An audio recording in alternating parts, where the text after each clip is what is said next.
que pasara? ¿Quién dejó de cumplir sus funciones si ya estaba dispuesta una videovigilancia cuyo objetivo central para que se desarrolle era la ubicación del señor César Inostroza? Han pasado días, meses sin que se pueda saber dónde era su ubicación, dónde se encontraba.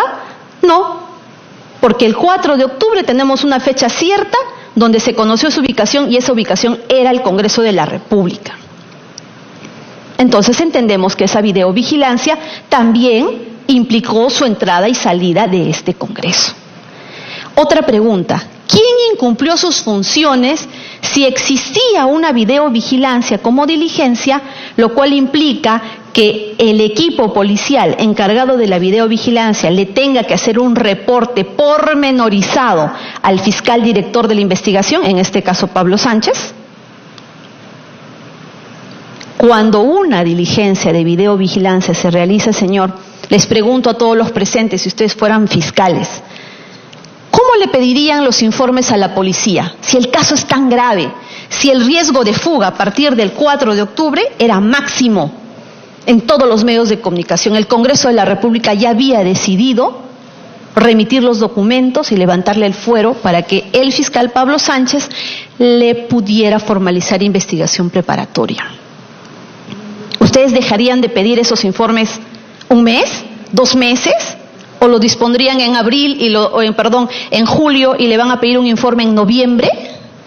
¿Un fiscal diligente permite que la policía haga una videovigilancia y no le informe semanalmente o de forma diaria? Yo como fiscal en forma diaria hubiera ordenado a la policía que me dé cuenta del resultado de la videovigilancia, mínimamente por lo menos para saber cuál era su ubicación, porque como fiscal yo soy el único que puede disponer actos para impedir que él se fugue. No va a haber otra autoridad.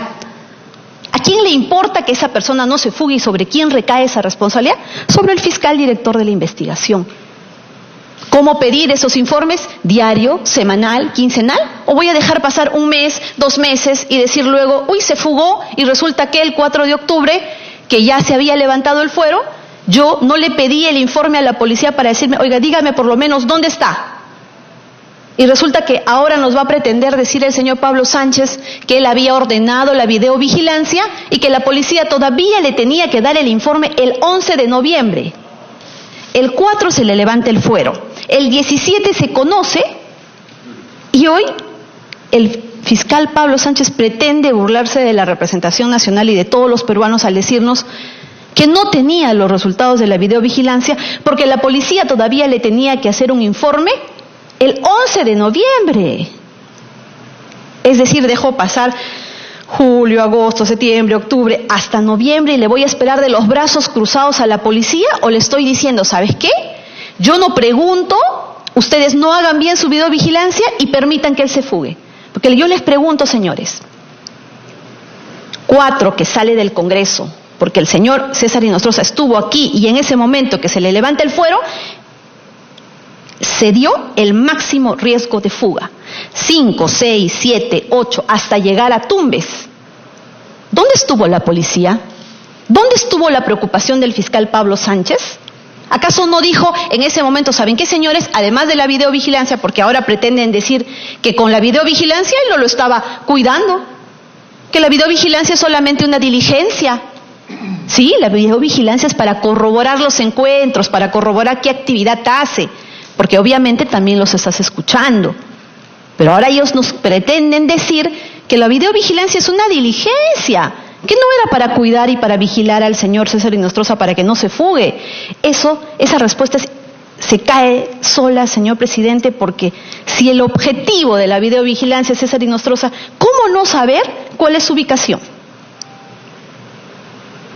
Dictada la medida de videovigilancia, señor presidente, un primer informe de estas diligencias le llegan al fiscal Pablo Sánchez el 4 de octubre. El mismo 4 de octubre le llegan más de 30 actas como resultado de esa videovigilancia. Es más,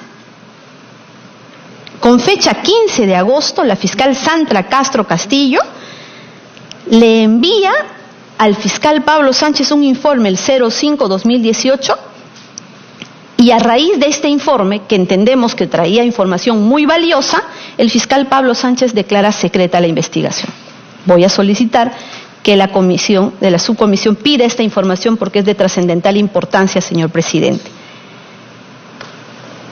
Luego, continúa la etapa de investigación, en el Congreso se va llevando a cabo las diligencias en la subcomisión y vemos que por parte del fiscal Pablo Sánchez no se dispone la realización de la diligencia, por ejemplo, de las escuchas telefónicas, por ejemplo, del levantamiento del secreto de las comunicaciones, señor presidente, para por lo menos con el impacto de celdas saber dónde se ubicaba, cuál era el lugar de sus recorridos. El impacto de celda te da un detalle pormenorizado de todas las calles por donde se desplaza. ¿Qué nos dice el señor Pablo Sánchez en su descargo? Que dice que ya si los delincuentes saben que los estás escuchando, ya no van a seguir usando sus teléfonos. ¿Para qué va a mandar a hacer las escuchas? ¿Para qué le va a levantar el secreto de las comunicaciones?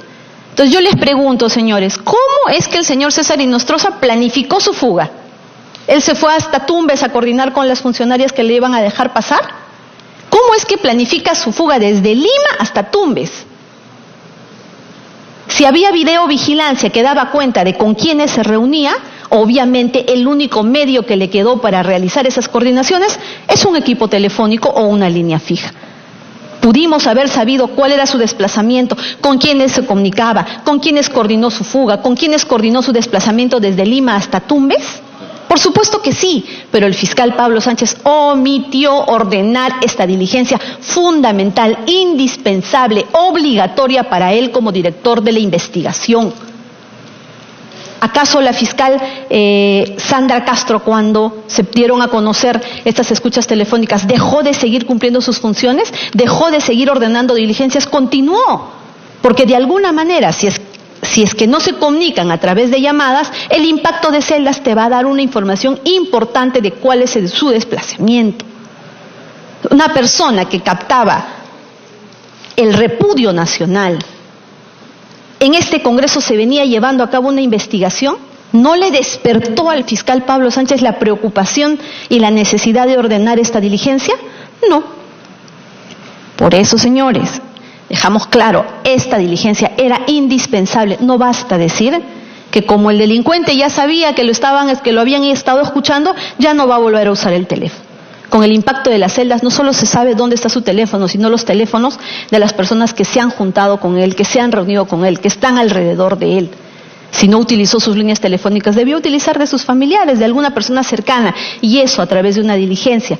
Y eso lo saben muy bien, en la unidad de delitos de alta tecnología se puede ubicar perfectamente. Pero esta diligencia trascendental no la dispuso. Entonces, aquí vemos una incongruencia en los dichos del fiscal Pablo Sánchez, de luchar contra la corrupción, de querer desactivar este sistema de corrupción en el sistema judicial.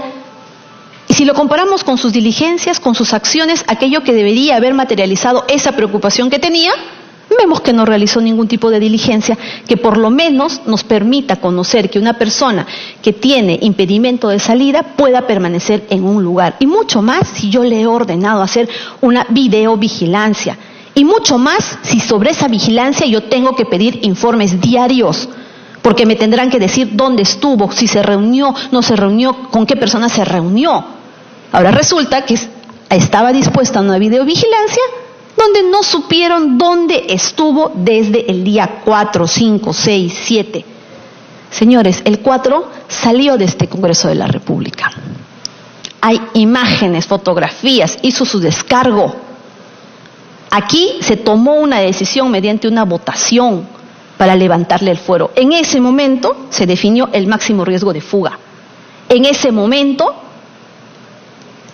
además de la videovigilancia, si dice que esta es una diligencia que no tiene nada que ver con la vigilancia, ¿por qué no dispuso una vigilancia permanente?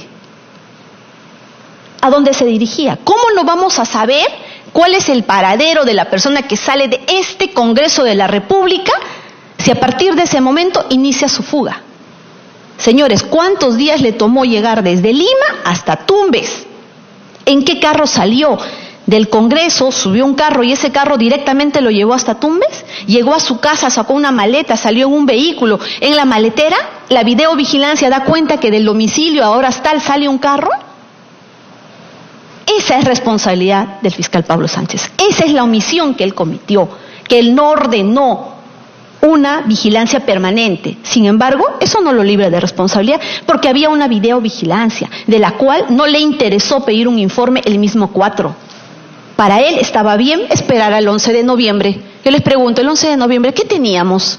¿Dónde estaba ya César Inostroza? ¿Dónde está ahora? César Inostroza está libre porque él logró salir del país con un impedimento de salida. ¿Basta decir que la frontera es una coladera, no es mi culpa?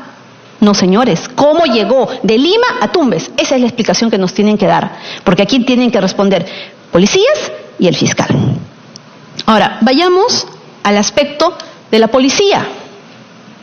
Yo solicito, señor presidente, que se convoque al jefe de la Dirección General de Inteligencia, DIGIMIN, del Ministerio del Interior, a efectos de que se le pueda tomar su declaración y a la vez se pueda recabar todos los documentos objeto de las videovigilancias dispuestas por el señor Pablo Sánchez en su condición de fiscal supremo. Asimismo, el primer informe que le entregaron al 4 de octubre, con las más de 30 actas que le remiten, y luego las que le deben haber entregado el 11 de noviembre, cuando ya César Inostroza se había esfumado del país. ¿Y para qué va a servir, señor presidente, contar con esta documentación, además de la declaración del jefe de la Dirección General de Inteligencia del Ministerio del Interior? Porque cuando se puedan leer esas actas, vamos a poder ver y verificar que en efecto la videovigilancia era de 24 horas al día, que hacían un registro de todos sus movimientos. Porque sin ese documento el señor Pablo Sánchez nos va a decir, no es mi culpa, es la policía. Además la videovigilancia era solo una diligencia, no era para vigilarlo. No, señor, en esas actas vamos a ver cómo la policía hace un seguimiento pormenorizado e identifica momento a momento cuál es la ubicación de César Inostroza.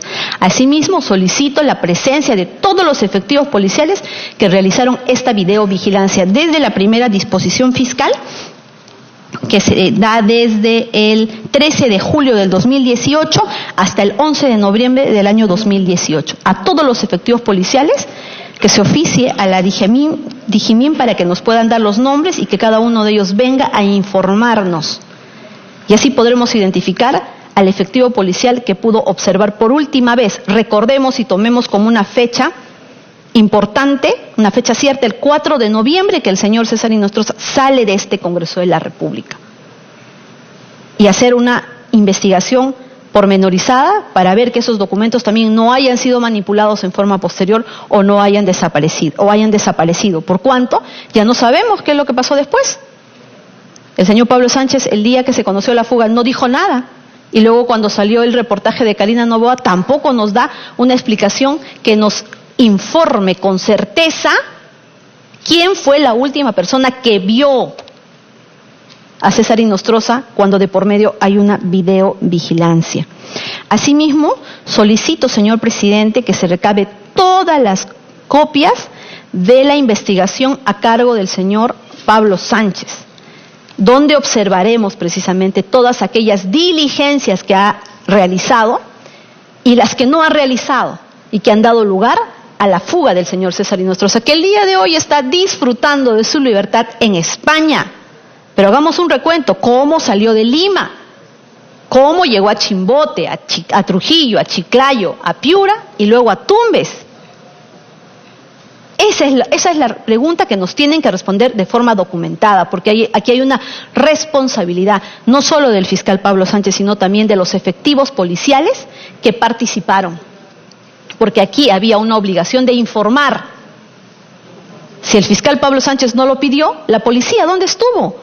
¿Acaso ellos no realizan un trabajo estratégico para decirle, señor fiscal, ¿sabe qué? A partir de este momento el riesgo es inminente. Puede fugar, no tenemos forma de garantizarlo. Deberíamos vigilarlo las 24 horas al día. Lo tenemos ubicado. ¿O ya no lo tenemos ubicado? ¿Qué alerta se dio desde el momento en el que él sale de este Congreso de la República? Ahora, la pregunta es la siguiente. Ante este riesgo inminente, a partir del 4 de octubre, que se hace de público conocimiento el levantamiento del fuero del señor César Inostroza, el fiscal Pablo Sánchez, ¿debió o no debió pedir la detención preliminar judicial? Según la norma, únicamente podía en la etapa de investigación preliminar pedir el impedimento de salida. Pero desde el momento en el que se hace de público conocimiento, el 4, y en ese día 4 ya nos encontramos ante un máximo riesgo de fuga, ¿pudo o no pudo pedir la detención preliminar judicial? Por supuesto que lo pudo hacer, porque el fuero ya estaba levantado. Y el Código Procesal Penal ha establecido que los actuados del Congreso son indispensables para la formalización de investigación preparatoria, luego de lo cual podía pedir una prisión preventiva.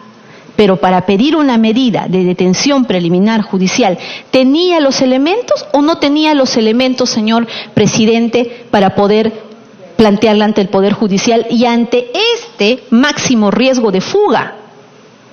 Por supuesto que los tenía, porque él como director de investigación no solamente había recibido información de la fiscal Sandra Castro, sino había realizado actos de investigación. Y ante este presupuesto tan importante como el riesgo de fuga, a partir del 4 sí pudo haber pedido la detención preliminar judicial. Y al recibir los documentos del Congreso, que eran en los próximos días, pudo haber formalizado la investigación preliminar y mientras duraban los 10 o 15 días de la detención preliminar judicial, podía haber formalizado la investigación preliminar, como lo vemos como una práctica constante de los fiscales a nivel del Ministerio Público cuando se enfrentan a organizaciones criminales. ¿Hubo algún impedimento para que a partir del 4 pudiera formalizar o pudiera plantear su requerimiento de detención preliminar judicial? No había ningún impedimento, señor. Antes del 4, sí, pero a partir del 4 no tenía ningún impedimento. Es más, era su obligación, porque nos preguntamos, señores, y esa va una pregunta a todos los fiscales a nivel nacional. ¿Tienes al investigado que se está fugando? ¿No vas a poder hacer nada? ¿Hay un impedimento de salida del país? Congresista Vilcatoma, solo para hacerle mención que ya va usando más de 20 minutos para que vaya tomando precauciones para terminar. En todo caso, si necesita más, nos comunique, ¿no? Pero hacer constar ese tiempo. Sí, voy a requerir 10 minutos y ya voy a concluir. Muchas gracias. Okay. Nos preguntamos, los documentos con los que contaba la investigación en su condición de director de la investigación, porque mientras duró este procedimiento en el Congreso, el fiscal tuvo la carpeta. Y el fiscal continuó haciendo diligencias. Y se había generado ya un riesgo de fuga máximo. ¿Qué podemos decir? ¿Que el fiscal ante ese máximo riesgo de fuga no puede hacer nada? Si ya se le levantó el fuero, si ya es de público conocimiento. Y si yo fiscal sé que se va a fugar y necesito tomar una medida, incluso muchas veces los fiscales coordinan con las instituciones que le tienen que derivar los documentos. Basta decir yo me crucé de brazos y no me remitieron los documentos, él pudo inmediatamente pedir los documentos al Congreso. Y si el Congreso no se los remitía, pudo haber ejercido sus atribuciones y denunciarlos. No basta decir, señor presidente, no me los mandaron, y no importa si no me los mandaron, tengo que esperar el tiempo que ellos se demoren en enviarlo. No, ante el máximo riesgo de fuga, él incluso debió pedir a esos documentos si le eran indispensables. Ahora, la pregunta es, ¿los documentos del Congreso que acompañaban el levantamiento del fuero del señor César Inostroza eran indispensables para sustentar un requerimiento de detención preliminar judicial? No. Eran los documentos necesarios para formalizar una investigación preparatoria, pero no para remitir un requerimiento de detención preliminar judicial al Poder Judicial, porque él